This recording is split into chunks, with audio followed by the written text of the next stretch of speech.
Recently আজ release হয়ে যাওয়া কোরিয়ান ড্রামা হরর মুভি না, actually K drama light shop দেখলাম।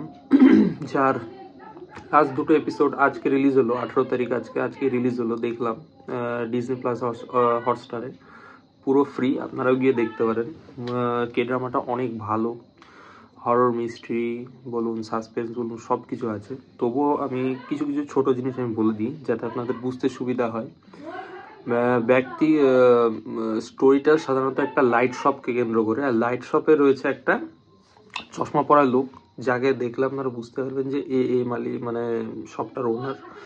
আর কয়েকটা ক্যারেক্টার আছে যারা এই লাইট শপের সাথে মানে কানেক্টেড। এবার কিভাবে কানেক্টেড আর কি সম্পর্ক রয়েছে লাইট শপের সাথে, এটা আপনারা পুরো মুভিটা মানে পুরো সিরিজটা দেখলে বুঝতে পারবেন।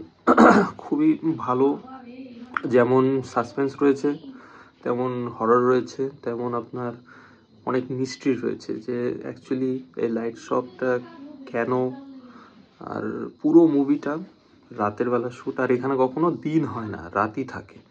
একটাই লাইট শপ আছে, বাকি সব জায়গা অন্ধকার। কেন, কি কারণে, পুরো সিরিজটা দেখলে বুঝতে পারবেন। অসাধারণ সিরিজ, একবার গিয়ে দেখতে পারেন, পুরো ফ্রি, কোনো টাকা পয়সা লাগবে না।